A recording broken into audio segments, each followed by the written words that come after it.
আরে রামু, এ তুই কি বিয়ে করে আনলি রে? মেয়েটা দেখতে কি কুৎসিত।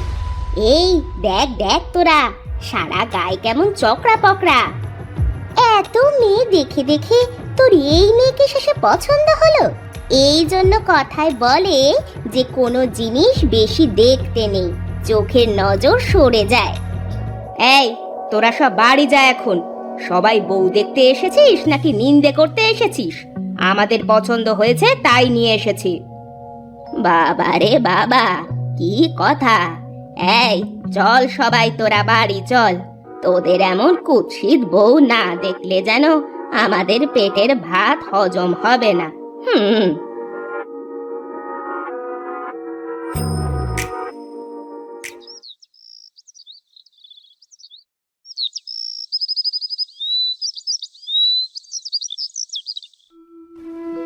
মানুষের কটূক্তি কথা আর স্বামী শাশুড়ির অবহেলায় কাটছিল সেতি বউ রমার দিন। এভাবেই কেটে গেল 10 বছর।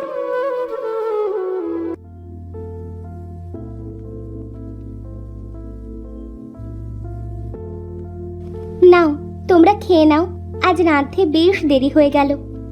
তোকে কতদিন বলেছি যে তুই আমার ভাত আনবি না? মা, তোমাকে কতদিন বলেছি আমার ভাত তুমি আনবে। আরে বাবা রাগ করিস না, তুই বুঝিস না এই চকরা বকরা বউকে কি আমরা সারা জীবন বসিয়ে বসিয়ে খেতে দিব নাকি? না মা, এর হাতে খেতে আমার ঘৃণা করে। একে নিয়ে মানুষ আমাকে এক এক রকম কথা বলে, সমাজে মুখ দেখাতে পারি না। একে বিয়ে করাই আমার ভুল হয়েছে। আচ্ছা বাবা, তুই আর রাগ করিস না, এবার থেকে আমি তোকে খাবার এনে দিব। হাঁ করে দেখছিস কি? সর সামনে থেকে, সেতি বউ একটা।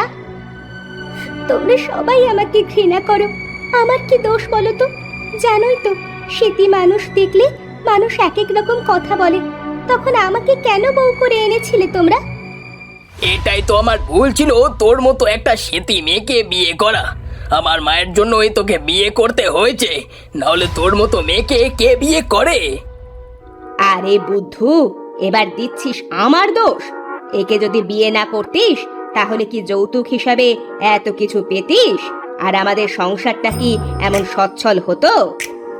রমা তার শাশুড়ি ও স্বামীর কথা শুনে কাঁদতে কাঁদতে সেখান থেকে চলে গেল। একদিন রামু হাট থেকে বাড়ি এসে রমাকে খুব মারতে লাগলো। ওগো ওগো, আমাকে আর মেরো না, আমি তোমার কি করেছি? এভাবে বিনা দোষে মারছো কেন আমায়? অলক্ষণে অপয়া অলক্ষী, তোকে কতদিন বলেছি যে আমি হাটে যাওয়ার সময় আমার সামনে আসবি না। তোর মুখ দেখে গেলে আমার কিছুতে উন্নতি হয় না। বাবা, মাকে ছেড়ে দাও। তুমি সব সময় কেন মায়ের সাথে এমন করো? আচ্ছা বেশ, আমি যখন তোমার সামনে আসলে তোমার কিছুতেই উন্নতি হয় না, তাহলে আজই আমি এ বাড়ি থেকে চলে যাব। এই কথা বলে রমা ঘরে গিয়ে কাঁদতে লাগলো।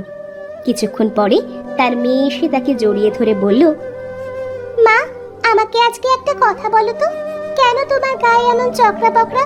তোমার শরীর কি ছোট কাল থেকে এমন সাদা সাদা? না রে মা, আজ আমার অহংকারের জন্য আমার শরীরের এই অবস্থা। তখন আমি তোদের মতো ছিলাম। একদিন আমি পানি নিয়ে বাড়ি ফিরছিলাম, দেখি একটা সেতি বুড়ি গাছের নিচে বসে কাঁদছে।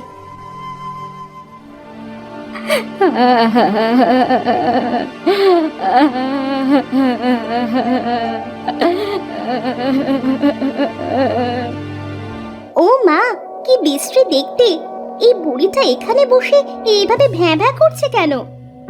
কি আর করব মা, আমি দেখতে এমন বলে বৌমারা আমাকে দেখতে পারে না, ঘৃণা করে, তাই ছেলেরা আমাকে বাড়ি থেকে বের করে দিয়েছে। তাছাড়া আর কি করবে? তোমাকে দেখলে যে কারো ঘৃণা লাগবে। ছ্যা ছ্যা ছ্যা, আমি কেন তোমার সাথে কথা বলছি? তোর এই চেহারা নিয়ে খুব অহংকার, তাই না? আমি তোকে অভিশাপ দিলাম, তুই যেন আমার মতো হয়ে যাস, আর মানুষ তোকে দেখে ঠিক এমনই করে। তারপর থেকে আমি এমন হয়ে গেছি। পরে আমি সেই বুড়িটাকে অনেক খুঁজেছি, তার কাছে ক্ষমা চাইবো বলে, কিন্তু কোথাও আর খুঁজে পাইনি। মা, আমি সেই জায়গায় যাব, দেখি সেই বুড়িটাকে খুঁজে পাই কিনা। রশ্মি বাড়ি থেকে বেরিয়ে পড়লো সেই বুড়িটার খোঁজে।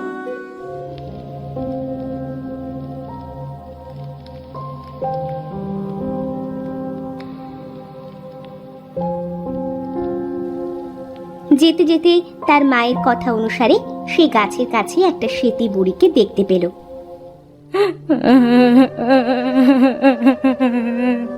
কেউ আমাকে সাহায্য করো, আমি আজ 2 দিন ধরে এখানে পড়ে আছি, দয়া করে কেউ আমাকে আমার বাড়ি পৌঁছে দাও।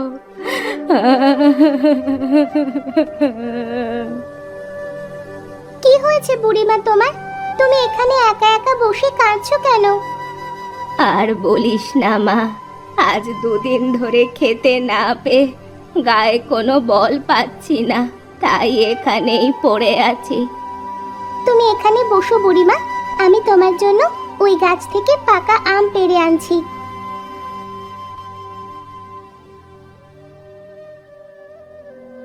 রশি সামনে থাকা একটা গাছ থেকে পাকা দেখে কয়েকটা আম পেড়ে বুড়িকে দিল।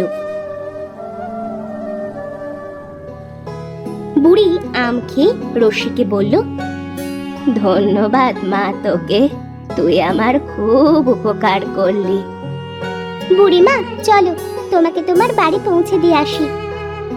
আমার যে কোনো বাড়ি নেই মা, আমি হলাম ডাইনি বুড়ি। আমি মানুষের সাথে ছলনা করে দেখি কে ভালো আর কে খারাপ। যে আমাকে দেখে ঘৃণা করে আমি তাকে আমার মতো করে দিই, আর যে আমার সেবা করে তাকে আমি উপহার দিই। কি বলছো কি বুড়িমা? হ্যাঁ রে মা, হ্যাঁ। এবার বল তোর কি চাই, আমি তোকে তাই দিব। তুই যে অনেক ভালো মনের একটা মেয়ে। বুড়িমা গো, আমার যে তোমার কাছে অনেক বড় জিনিস চাই, তুমি যদি না দাও তাহলে যে আমি খুব কষ্ট পাবো। ও মা, কাঁদছিস কেন রে? বললাম তো তুই যা চাইবি তোকে তাই দিব। তখন রশি তার মায়ের সম্পর্কে সবকিছু খুলে বলল। সব শুনে বুড়ি বলল, তুই তাহলে সেই অহংকারী মেয়েটার মেয়ে? ওর মতো একটা মানুষের তোর মতো এত ভালো একটা মেয়ে হয়েছে?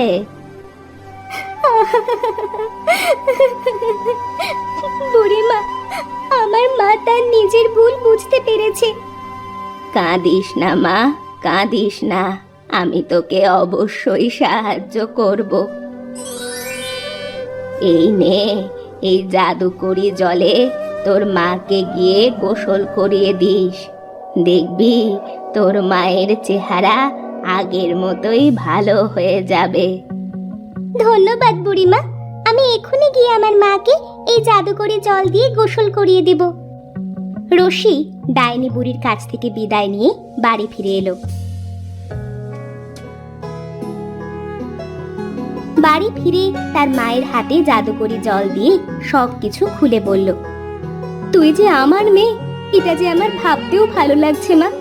তুই এখানে বস, আমি এক্ষুনি গোসল করে আসছি। রমা সেই জাদুকরি জল দিয়ে যেই গোসল করলো, সাথে সাথে সে তার আগের রূপে ফিরে এলো। আমি ভালো হয়ে গেছি মা। রশি দেখ মা, আমি আবার আগের মতো রূপ ফিরে পেয়েছি। সব তোর জন্য রে মা, সব তোর জন্য। মা, এখন থেকে তোমাকে আর মানুষের খারাপ কথা শুনতে হবে না, আর কারো অপমানও সহ্য করতে হবে না। হ্যাঁ রে মা, আমি আর কোনোদিন কাউকে দেখে ঘৃণা করব না। এমন সময় রামু এসে দেখে তার বউ দেখতে খুব সুন্দর হয়ে গেছে। তখন সে বলল, এটা কি হলো? তোমার সেই শ্বেত রোগটা কোথায় গেল? তুমি এমন সুন্দরী হলে কিভাবে? বাবা, আমি তোমাকে সব বলছি। রশি তখন তার বাবাকে সবকিছু খুলে বলল। সব শুনে তার বাবা বলল, আসলে বউ, তুমিও আমাকে ক্ষমা করে দিও। তোমাকে আমি খুব অপমান আর অবহেলা করেছি। আমার বোঝা উচিত ছিল পৃথিবীতে সবকিছু আল্লাহ সৃষ্টি। ওগো, এতে তোমার কোনো দোষ নেই। এই সব কিছু হয়েছিল আমারই জন্য। আজ থেকে আমরা আর কখনো কাউকে দেখে ঘৃণা করব না। এরপর রামু তার পরিবার নিয়ে সুখে শান্তিতে বসবাস করতে লাগলো।